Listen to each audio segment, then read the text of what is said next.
ইসমাঈল আলাইহিস সালাম যখন একটু বড় হলেন, বাবার সাথে হাঁটতে পারেন, দৌড়াদৌড়ি করতে পারেন, ঠিক তখন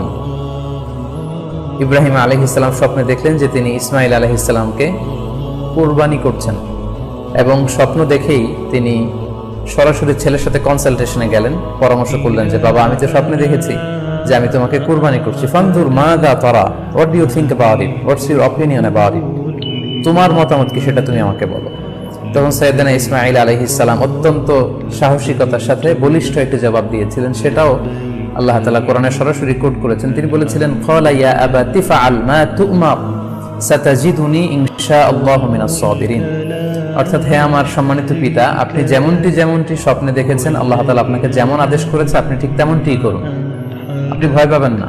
ইনশাআল্লাহ আপনি আমাকে ধৈর্যশীলদের অন্তর্ভুক্ত ইনশাআল্লাহু মিনাস সাবিরিন। অর্থাৎ, হে আমার সম্মানিত পিতা, আপনি যেমনটি স্বপ্নে দেখেছেন, আল্লাহ